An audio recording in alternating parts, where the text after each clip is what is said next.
दोस्तों नमस्कार। भारत के 79वें स्वतंत्रता दिवस के मौके पर प्रधानमंत्री नरेंद्र मोदी ने लाल किले की प्राचीर से देश को संबोधित किया। और अपने सबसे लंबे संबोधन में पीएम मोदी ने बहुत सारी बातें कही, लेकिन उनमें जो एक खास बात थी वो थी आरएसएस का जिक्र। आरएसएस यानी राष्ट्रीय स्वयंसेवक संघ। लाल किले के प्राचीर से पीएम मोदी ने आरएसएस की तारीफ की और उसे एक बेहतरीन एनजीओ बताया। शायद ये पहली बार था जब देश के प्रधानमंत्री ने स्वतंत्रता दिवस के मौके पर आरएसएस का जिक्र कुछ इस अंदाज में किया था।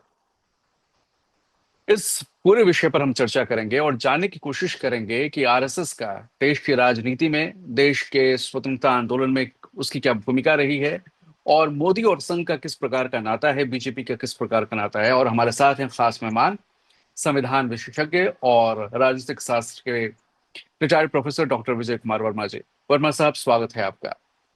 धन्यवाद।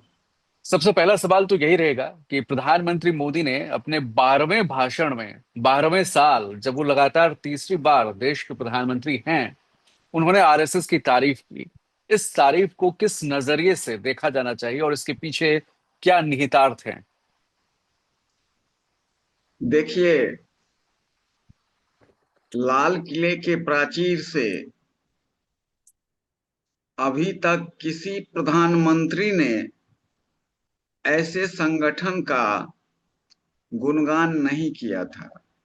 उसके समर्पण की भावना, उसके अनुशासन की भावना, उसके देश के प्रति सेवा और सहयोग की भावना का जिक्र जिस तरह से कल प्रधानमंत्री मोदी ने किया, उससे यह प्रतीत होता है कि लाल किले के प्राचीर का उपयोग उन्होंने एक दल विशेष से संबंधित संस्था के महिमा मंडन के लिए किया, क्योंकि जो बातें उन्होंने कही वो पूरी तरह से सच नहीं है।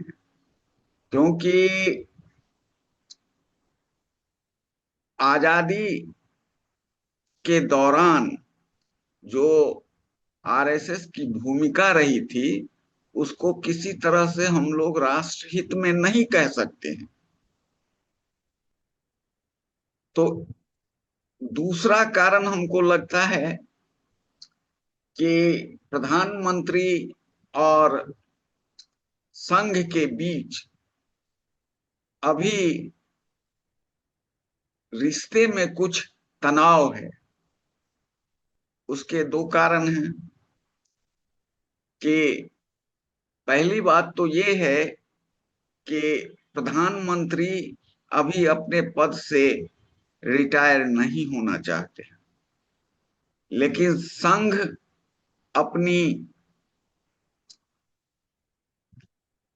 संघ अपने नियमों के अनुसार उन्हें सलाह दे रहा है कि 75 साल के बाद किसी भी व्यक्ति को दूसरों के लिए जगह खाली करनी चाहिए। और प्रधानमंत्री हैं कि उनकी इच्छा है कि अभी हम और चलें, और लंबी लकीर खींचें, और बहुत कुछ करें। तो ये एक टकराहट है, और इसी के कारण अभी तक भाजपा के राष्ट्रीय अध्यक्ष का चुनाव नहीं हो पाया। ये कई बार नागपुर गए, लेकिन मुख्यालय में नहीं गए। तो लाल किले के प्राचीर से ऐसा संबोधन करके उन्होंने एक तरह की शुरुआत की कि बातचीत की गुंजाइश है, और मिल बैठकर आगे हम लोग समस्या और समस्याओं का और तनावों का समाधान कर सकते हैं, जो संस्था के हित में तथा सरकार के हित में हो। ठीक है, तो ये चूंकि स्वतंत्रता दिवस के मौके पर प्रधानमंत्री मोदी ने ये भाषण दिया था, लाल किले के प्राचीर से दिया, तो एक तो बात हो गई कि क्यों तारीफ की। अब सवाल यह है कि संघ की भूमिका स्वतंत्रता आंदोलन में क्या रही है और किस प्रकार की रही है। और जब देश आजाद हुआ और संविधान का निर्माण हुआ, तो उस संविधान को लेकर संघ की क्या भूमिका रही है, आजादी पे संघ की क्या भूमिका है, और संविधान पर उसकी क्या मंशा है, क्या भूमिका रही है? क्योंकि एक लंबे वक्त तक आरएसएस के मुख्यालय में तिरंगा नहीं फहराया जाता था। इसे लेकर उस पर आक्रमण होते रहे कि वो उस मुख्यालय में तिरंगा क्यों नहीं फहराया जाता है, किस आधार पर। तो स्वतंत्रता आंदोलन में क्या भूमिका थी, और उसके बाद संविधान को लेकर क्या भूमिका थी, जरा ये बताइए। देखिए, आरएसएस का संगठन 1925 में हुआ, और ये राष्ट्रीय स्वयंसेवक का 100वां साल चल रहा है उसकी स्थापना के। जिस समय आजादी की लड़ाई चल रही थी, चरम पर थी, उसमें जितने भी राष्ट्रहित में निर्णय किए गए, विशेषकर क्विट इंडिया मूवमेंट का, जो कि आजादी की लड़ाई का एक बहुत बड़ा कार्यक्रम माना जाता है, उससे संघ के लोग अलग रहे। क्यों अलग रहे? तो उन दिनों जिस समय की आजादी की लड़ाई अपनी चरम पर थी, उस समय मुस्लिम लीग एक ऐसा संगठन था जो टू नेशन थियरी, दो राष्ट्र के सिद्धांत में विश्वास करता था, और उसकी मांग थी कि मुसलमान एक अलग धर्म से संबंधित हैं और उनका सब कुछ अलग है, इसलिए उनके लिए अलग से एक होमलैंड होना चाहिए। और संघ की स्थापना के उद्देश्यों पर यदि हम विचार करते हैं, देखते हैं, उसको देखें, तो उसमें स्पष्ट है यह एक ऐसा संगठन जो हिंदुओं के हित में काम करेगा, उनके सांस्कृतिक जागरण के लिए काम करेगा, उनके विकास के लिए काम करेगा, सनातन के लिए काम करेगा। और वो इसलिए चाहते थे कि हिंदुओं के लिए भी अलग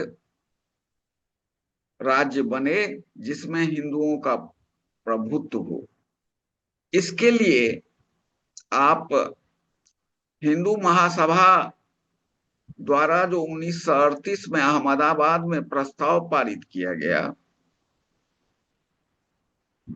उसमें विनायक दामोदर सावरकर उस समय उसमें अग्रणी थे, और वो दो राष्ट्र के सिद्धांत में विश्वास करते थे, और उनका मानना था कि संघ को स्वतंत्रता के संघर्ष से अलग रहना चाहिए और ब्रिटिश सरकार का समर्थन करना चाहिए। तो मुस्लिम लीग और राष्ट्रीय स्वयं सेवक संघ इस आधार पर उस समय एक हो गए कि वो दो राष्ट्र में बाद में विचार करते थे, टू नेशन थियरी में, और दोनों चाहते थे कि उनके लिए अलग अलग होमलैंड हो, हम्म। और वो अंग्रेजों की इसमें सहायता चाहते थे। इस कारण वो अंग्रेजों से लड़ना नहीं चाहते थे, और 1942 में तो आपको मुस्लिम लीग और हिंदू महासभा, इन दोनों दलों ने मिलकर, जिसमें आरएसएस भी सक्रिय भागीदार था, संयुक्त सरकारें बनाई।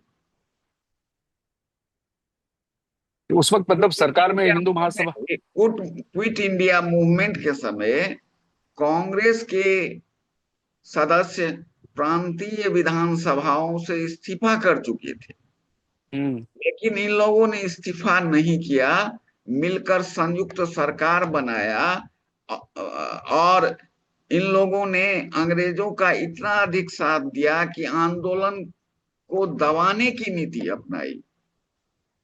इसमें आपको यह हम बता दें कि 1940 में मुस्लिम लीग ने भी यह प्रस्ताव लिया था। 38वां हिंदू महासभा का होता है, हम्म। और 40 में मुस्लिम लीग का प्रस्ताव आता है, जो जिसको लाहौर सेशन के नाम से हम लोग जानते थे, लाहौर जानते हैं। वह लाहौर में हुआ था सम्मेलन, और उसमें मुस्लिम लीग ने इस तरह का प्रस्ताव लिया। तो जब आरएसएस राष्ट्रीय स्वतंत्रता संग्राम से अलग रहा, और इसका सबसे बड़ा सबूत यह है कि 1938 में हिंदी ये हिंदू महासभा द्वारा अहमदाबाद में यह प्रस्ताव पारित किया गया था।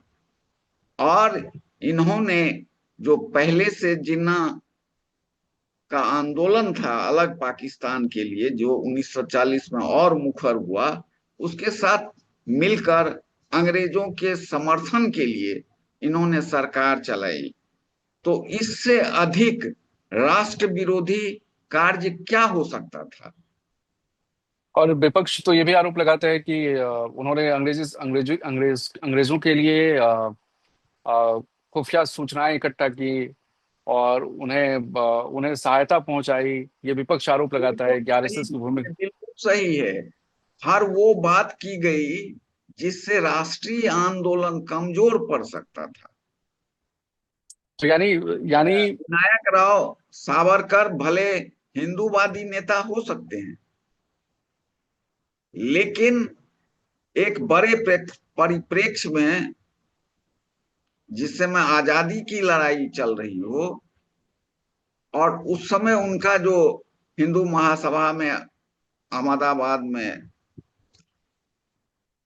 उनकी जो भूमिका रही, उससे हम कह सकते हैं कि वो हिंदूवादी नेता हो सकते हैं, लेकिन वो राष्ट्रवादी नेता हैं या नहीं, यह लोगों को खुद प्रस्ताव को देखकर समझ लेना चाहिए और अपना निर्णय लेना चाहिए।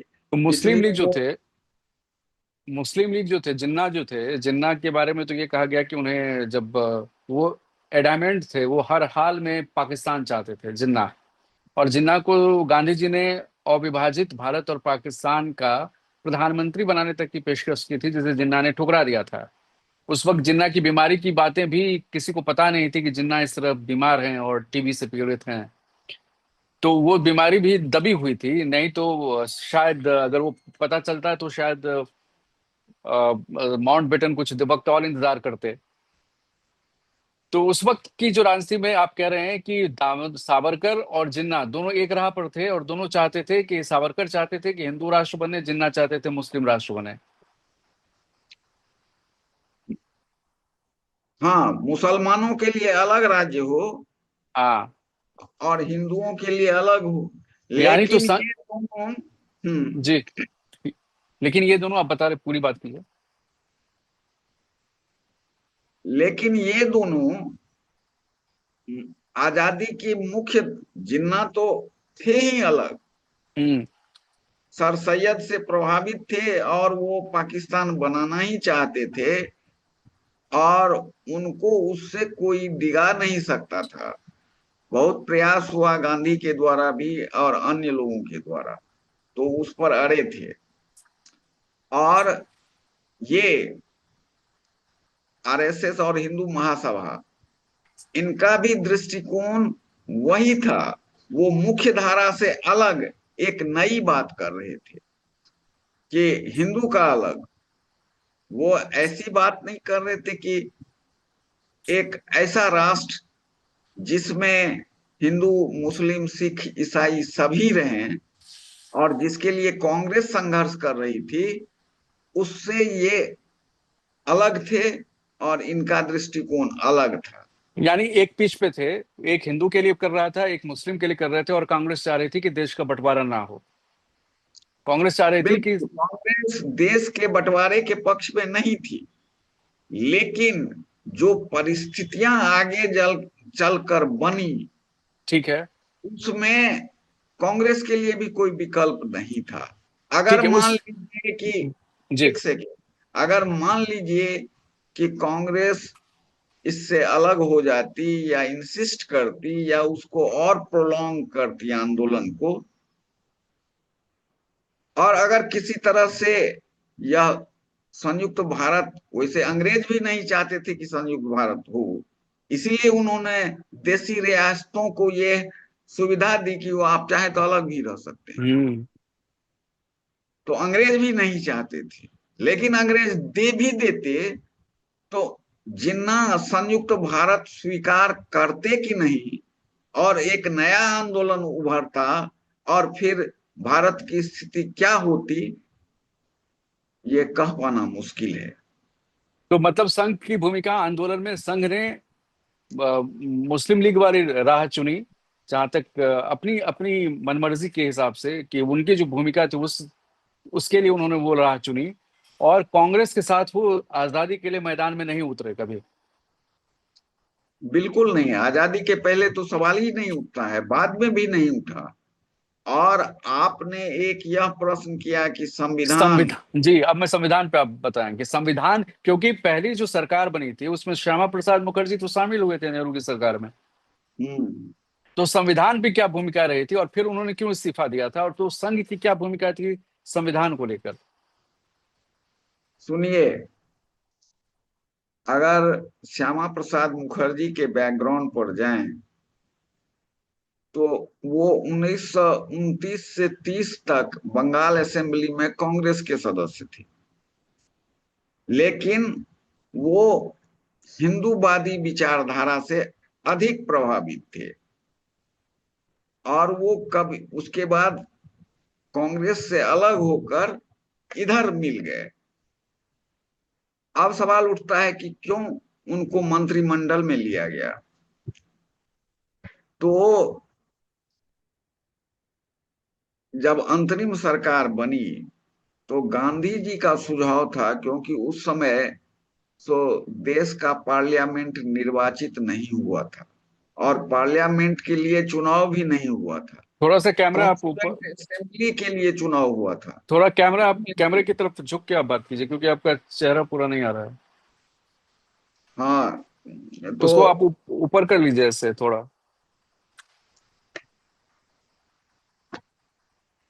हाँ जी, आप ठीक है, जी बताएं।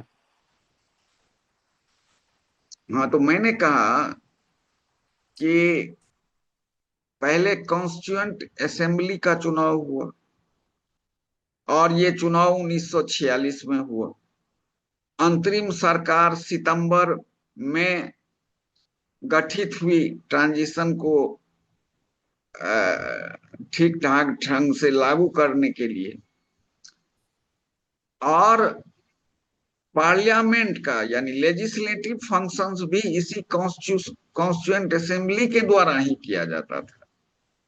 तो गांधी जी का विचार था, माने सुझाव हुआ, जिसको कांग्रेस ने मान लिया, कि हम एक ऐसी सरकार बनाएं अभी स्वतंत्रता प्राप्ति के बाद, जिसमें सभी योग्य व्यक्तियों को लिया जाए, जिनसे उनकी सेवाओं का लाभ राष्ट्र को मिल सके।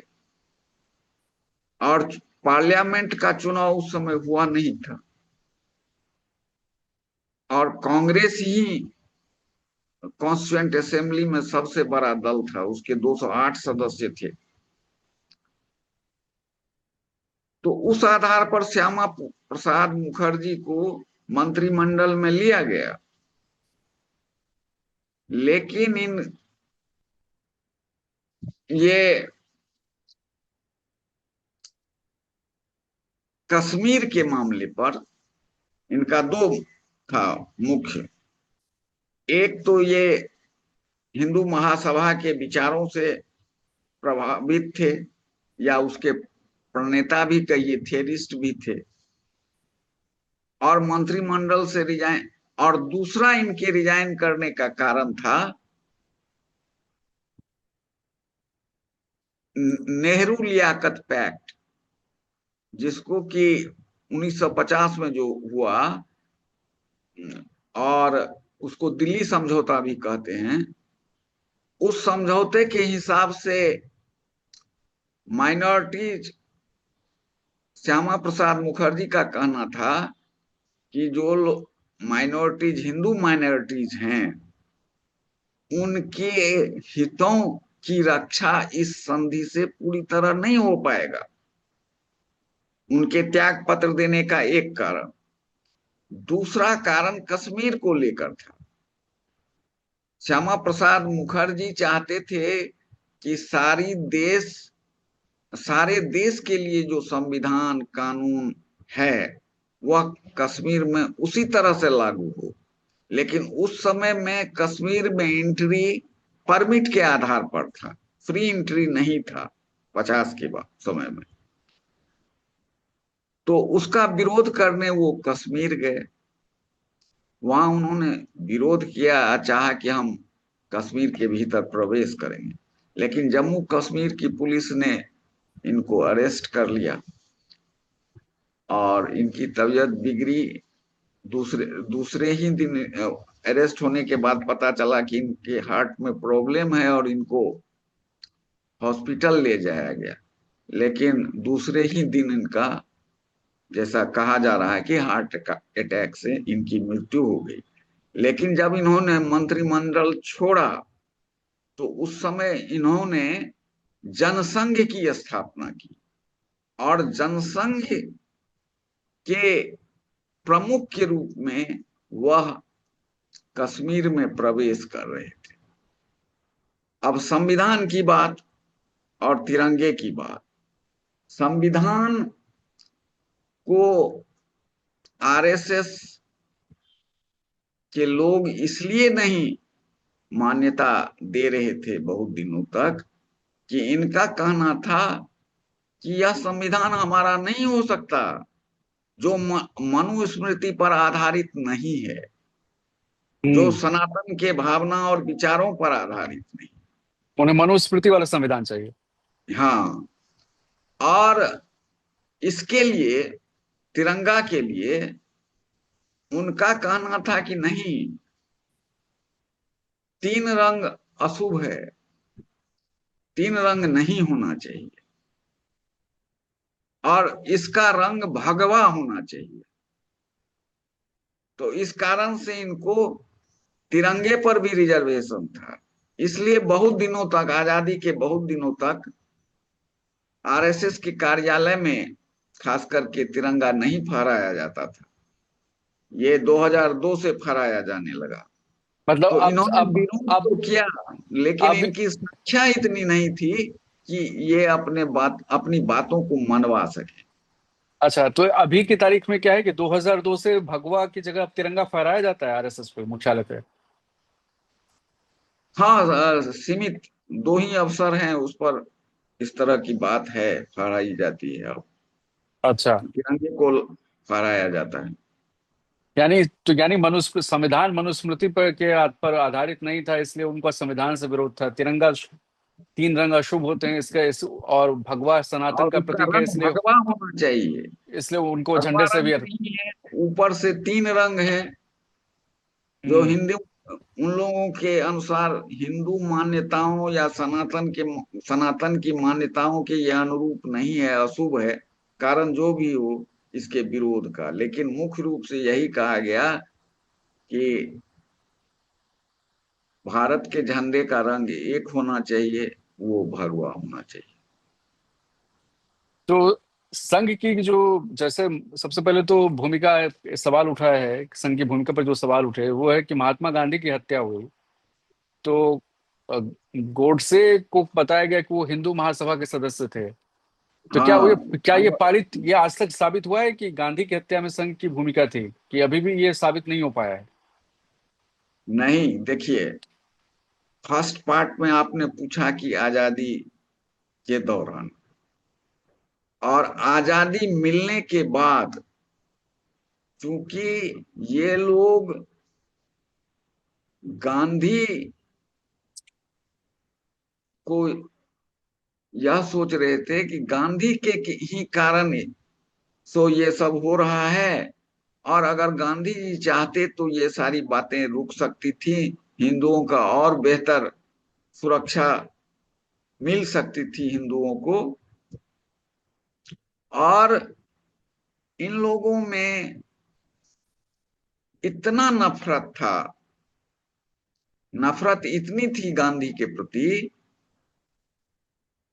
जिसकी चरम अभिव्यक्ति गोडसे के द्वारा एक अहिंसक व्यक्ति, वो व्यक्ति नहीं, अहिंसा के संस्थान थे, मसाल थे, उनको बुझाने में किया गया। इसलिए इन पर प्रतिबंध लगा, और सरदार पटेल ने अपनी चिट्ठी में इन लोगों से कहा कि आप लोगों के नफरत के कारण हमें गांधी जी के अमूल्य जीवन का बलिदान सहना पड़ा। आप तो हिंसा में विश्वास करने वाले लोग हैं। और इस फिर 1949 में भी जब प्रतिबंध हटा, बहुत सारी बातचीत के बाद, तो फिर भी पटेल ने यह शर्त लगाई कि आपको संविधान में विश्वास करना पड़ेगा और हिंसा से दूर रहना होगा, उन प्रवृत्तियों को रोकना होगा। तो मुख्य रूप से संविधान के प्रति और देश के तिरंगा के प्रति इनसे आश्वासन लिया गया। इस पर इन्होंने हामी भरी और सशर्त इनके ऊपर से प्रतिबंध उठा कि आप संविधान नहीं मानेंगे या देश के झंडे को नहीं मानेंगे तो वैसी स्थिति में आप पर प्रतिबंध लागू रहेगा। पटेल के कहने का यह अर्थ था। तो तो इसलिए आप देखिए कि नहीं, तो मैं आपको रोक रहा हूँ। तो ये मुझे जानकारी चाहिए, अधिकृत जानकारी क्या है कि गोडसे को गांधी जी की हत्या आरएसएस से जुड़े व्यक्ति ने की, ये साबित हुई है? ये साबित नहीं हुआ है। गोडसे ने किए तो सब जानते हैं, उनकी सजा हुई। देखिए, गोडसे को फांसी वैसे हो गई, हत्या तो गोडसे ने की। बिल्कुल। और तो वह हिंदू विचारधारा से प्रभावित था। इसके लिए आप खुद प्रज्ञा ठाकुर के मामले को देख सकते हैं, जिसमें नरेंद्र मोदी हमारे प्रधानमंत्री ने कहा कि इन्होंने जो गलती की है, प्रज्ञा ठाकुर तो, और अभी भी एक वर्ग है जो बहुत अधिक राष्ट्रीय संघ से प्रभावित है बीजेपी में, वह तो महिमा मंडन करता ही है। प्रज्ञा ठाकुर ने गोडसे का महिमा मंडन किया। इसलिए प्रधानमंत्री ने, अभी की बात में कर रहा हूं, 5 साल पहले, कि प्रधानमंत्री ने क्या कहा कि मैं शायद ही जीवन में कभी प्रज्ञा ठाकुर को माफ कर सकूं। प्रज्ञा लेकिन ठाकुर एक गोडसे जी, से प्रभावित थे, और गोडसे तो बिल्कुल ही हिंदू महासभा और आरएसएस से जुड़ा दिलचस्प हुआ। है कि एक तरफ संघ को इतनी दिक्कत थी संविधान से, तिरंगे से, और प्रधानमंत्री आज जब उसी विचारधारा से बीजेपी, संघ से जनसंघ होते हुए बीजेपी जब बनता है, तो बीजेपी के जो नेता हैं वो संविधान को माथे से लगाते हैं और कहते हैं कि यही है संविधान, सब कुछ है। संविधान को माथे से लगाने की पूरा दिखाया जाता है। और ये लोकसभा चुनाव संविधान के मुद्दे पर ही वो पीछे पड़ जाते हैं कि संविधान बदल दिया जाएगा, इसी इसमें बीजेपी मात खा जाती है इस बार। ये ये किस तरह का आचरण है? देखिए, राजनीति में जो दिखता है सो रहता नहीं है, जो रहता है सो दिखता नहीं है। राजनीति का एक यह भी धर्म है। तो प्रधानमंत्री का अभी जैसे संघ से तनाव चल रहा है। क्यों चल रहा है? संघ नहीं होता तो शायद प्रधानमंत्री इतनी आसानी से इतना सब कुछ नहीं पा लेते।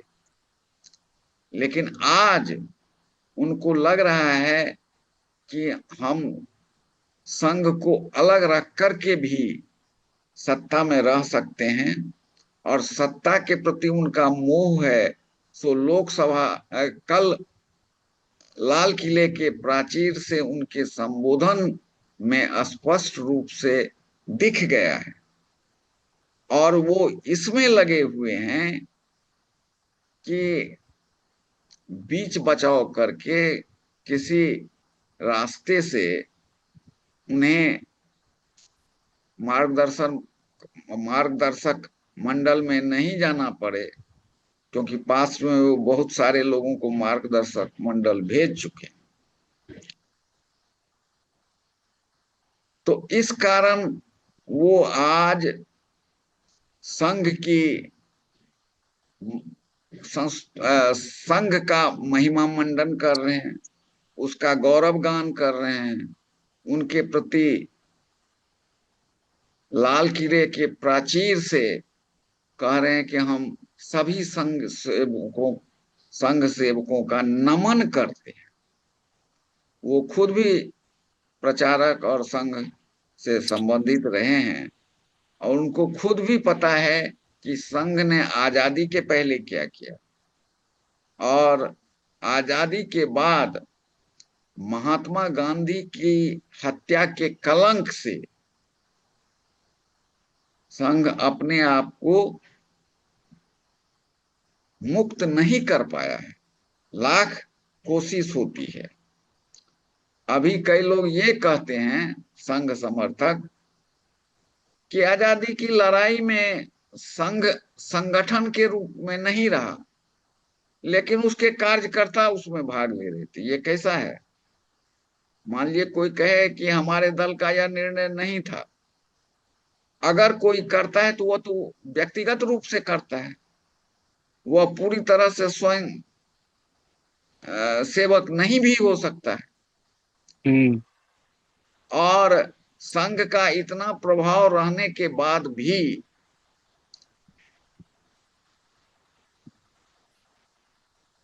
मोदी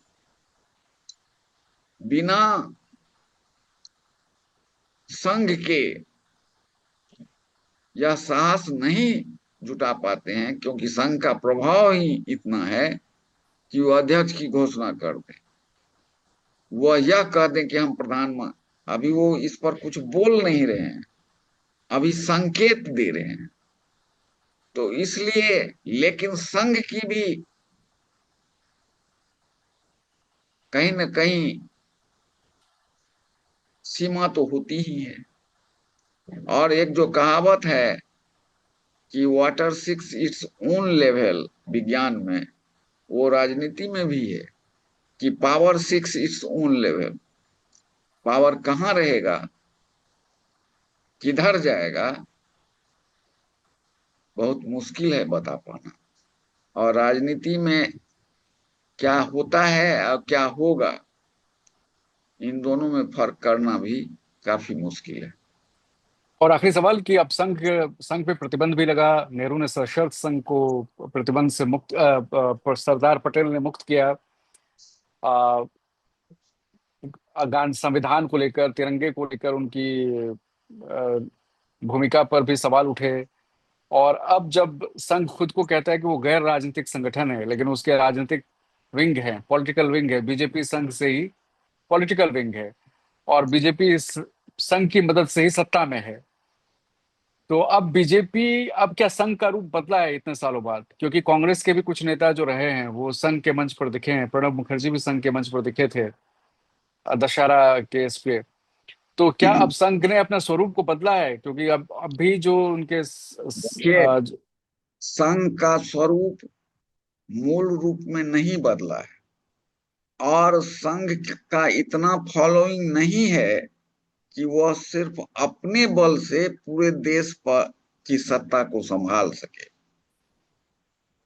इसलिए संघ की मजबूरी है, भाजपा की मजबूरी है। संघ को अगर सत्ता अपने राजनीतिक आउटफिट में रखना है भाजपा में, तो ये कॉम्प्रोमाइजेज उनको करने ही होंगे। और इस तरह से जो नॉन संघीज, यानी जो जिनका बैकग्राउंड आरएसएस का नहीं है और समाज के की धारा के मुख्य लोग हैं, तो उनके प्रभाव का उपयोग बीजेपी कर रही है। उससे उनकी सत्ता को कॉन्टिन्यूटी मिल रहा है। और कोई भी आदमी ये नहीं है, कोई भी संस्था या दल जो राजनीति में है वह सत्ता के लिए, चाहे सत्ता जैसे आवे। पॉलिटिकल पार्टीज का यही डेफिनेशन है कि कोई भी आदमी जो राजनीतिक दल में है वह सत्ता प्राप्ति के लिए। इसलिए यह कहना कि संघ बदल गया है, संघ नहीं बदला है। संघ पर चार चार बार प्रतिबंध लगे हैं, हर इंपॉर्टेंट ओकेजन पर। चाहे इमरजेंसी हो, बाबरी मस्जिद हो, उस समय भी प्रतिबंध लगा था। गांधी जी की मृत्यु के बाद प्रतिबंध लगा था। तो अगर इतना ही, हाँ, ये अलग बात है कि स्वयंसेवकों में एक इस तरह का ट्रेनिंग है, उनको आक्रामक बनाया जाता है। उनको कहा जाता है कि चाहे कुछ भी हो जाए, तुम अपना पोस्चर झुकने वाला मत बनाओ, टूटने वाला बनाओ लेकिन झुकने वाला मत बनाओ। अब तो ये सब राजनीति की बातें हैं, और राजनीतिक बातें जी। राजनीतिक तौर पर तय होती हैं। हम लोग तो राजनीति में है नहीं, लेकिन जो दिखता है और जो ठीक है। प्रसारित होता है मीडिया में, उसके आधार पर कुछ हम निष्कर्ष निकालते हैं। जी, बहुत बहुत शुक्रिया, बहुत बहुत। आ, प्रधानमंत्री मोदी के भाषण में वो तो साफ हो गया कि श्यामा प्रसाद मुखर्जी, आरएसएस, ये सारी बातें प्रमुखता से आई। नेहरू का नाम उन्होंने तीसरे नंबर पर लिया।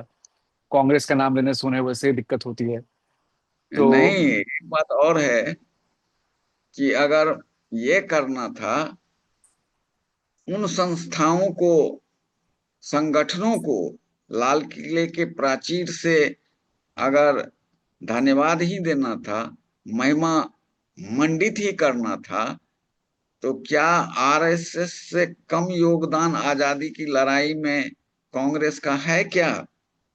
या तो कोई सोच सकता है।